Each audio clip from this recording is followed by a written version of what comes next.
My channel. আশা করছি তোমরা সবাই খুব খুব খুব ভালো আছো, আর আমিও খুব ভালো আছি। আর এই গরমের মধ্যে ভালো থাকাটা কিন্তু খুব জরুরি, কেননা বিভৎস পরিমাণ গরম হয়েছে। আর যারা বাইরে কাজকর্ম করো তাদেরকে আমি বলবো সবসময় তোমরা নিজেদের কাছে গ্লুকন-ডি, গ্লুকোজ যেটাই হোক না কেন ক্যারি করো, কেননা গরমটা কিন্তু অতিরিক্ত পরিমাণে পড়ে গেছে। আর এদিকে আমি আজকে রান্না করব একটা ছোট বাটা মাছ বা কি রাইখর মাছ, আমি ঠিক বলতে পারছি না কী মাছ।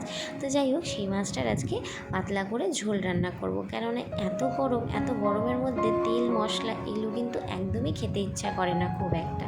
তো তাই ভাবলাম আজকে পাতলা করে একদম সামান্য তেল দিয়ে রান্নাটা করি, আর মশলাপাতিও কিন্তু খুব একটা কিছু আমি দেব না। তো চলো দেখতে থাকো।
আর এদিকে আমার ঝোলটা হয়ে গেছে, আর দেখতে পেলে এর মধ্যে আমি কিছুই দিইনি সেরকম কিছু, কিন্তু খেতে কিন্তু খুব টেস্টি হয়েছিল। আর আজকে আমি কিছুই রান্না করিনি, শুধু মাছের ঝোলটাই করছি।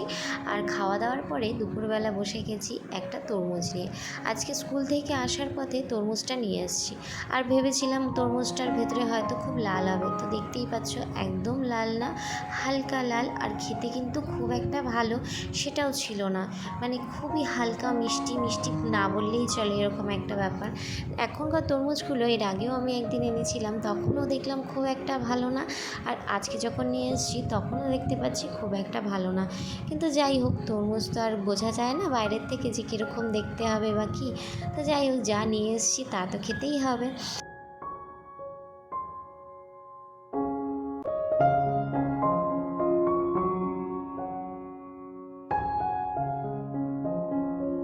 তো যাই হোক, এখন আমি তরমুজটা কেটে রেডি করে নিচ্ছি, বসে আরাম করে খাবো, কেননা এই গরমের মধ্যে কিন্তু ঠান্ডা ঠান্ডা জিনিস খেতে বেশ ভালোই লাগে। সে যাই হোক, মিষ্টি কম হলেই বা কী, কিন্তু খেতে কিন্তু ভালোই লাগে ঠান্ডা জিনিস। তো আজকের মতন ভিডিওটা এই পর্যন্ত। যদি তোমাদের ভালো লাগে অবশ্যই লাইক শেয়ার সাবস্ক্রাইব করতে একদম ভুলো না। তো আজকের মতন টাটা।